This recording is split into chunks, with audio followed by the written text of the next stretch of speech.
शायद younger generations को इस केस के बारे में इतना पता नहीं है, लेकिन जिस केस से ये प्रेरित है 1985 का केस था, जहां पे अब अहमद खान ने शाह बानो को तलाक दिया था। और उस वक्त शाह बानो ने जाके 3 कोर्ट्स में, सेशन कोर्ट, हाई कोर्ट और सुप्रीम कोर्ट में अपनी खुद की डिग्निटी के लिए वो केस लड़ी थी, क्योंकि अहमद खान ने उनको मेंटेनेंस देना बंद कर दिया था डिवोर्स के बाद।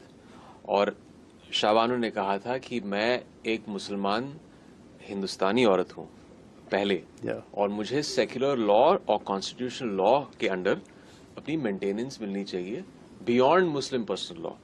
तो ये तब उन्होंने मुद्दा उठाया था, और उस वक्त लैंडमार्क केस था। उस वक्त हमें पता नहीं था, लेकिन शाह बानो आने वाली बहुत सारी औरतों के लिए, अलग अलग आने वाले पीढ़ियों के लिए लड़ रही थी। तो ये एक बहुत ही, उस वक्त भी देश 2 हिस्सों में बंट चुका था इस आर्ग्यूमेंट पर, क्योंकि एक साइड था रिलीजन का लॉ, एक साइड था एक secular all encompassing constitutional law हर सिटीजन के लिए। ऑब्वियसली फिर वर्डिक्ट जो आया, फिर भी हमें एक्सेप्ट करना पड़ता है, लेकिन एक हमेशा एक टिल्ट होता है ना कि एक पर्सनल लॉ भी एक रिलीजन का एक बहुत ही सेक्रेड और सैक्रोसैंक्ट होता है।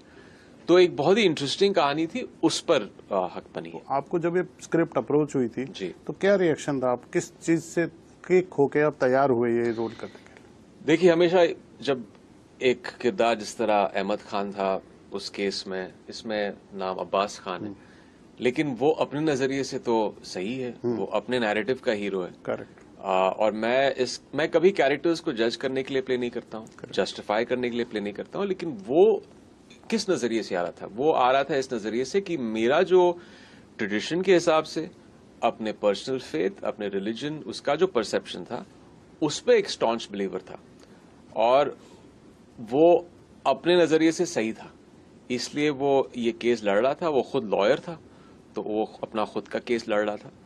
तो it was a very interesting dynamic. और मैं फिर से कहूंगा कि मैं जस्टिफाई करने के लिए कैरेक्टर प्ले नहीं कर रहा हूं। मैं इस कैरेक्टर को भी एक विलन की तरह नहीं देखता हूं। अगर मैं खुद इसको एक विलन की तरह देखने लगूं, तो मैं वैसे ही प्ले करूंगा उसको।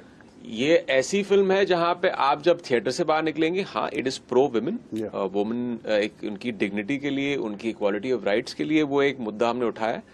But at the same time, अगर आपको लगे जहां फाइनल मोनोलॉग और फिल्म के दौरान आपको लगे अच्छा, अहमद भी, अब्बास भी कहीं अपने नजरिए से, क्योंकि जो एनवायरनमेंट में पला बड़ा था, जो उसकी कंडीशनिंग थी, वो सही था अपनी तरफ, तो हमने अपना काम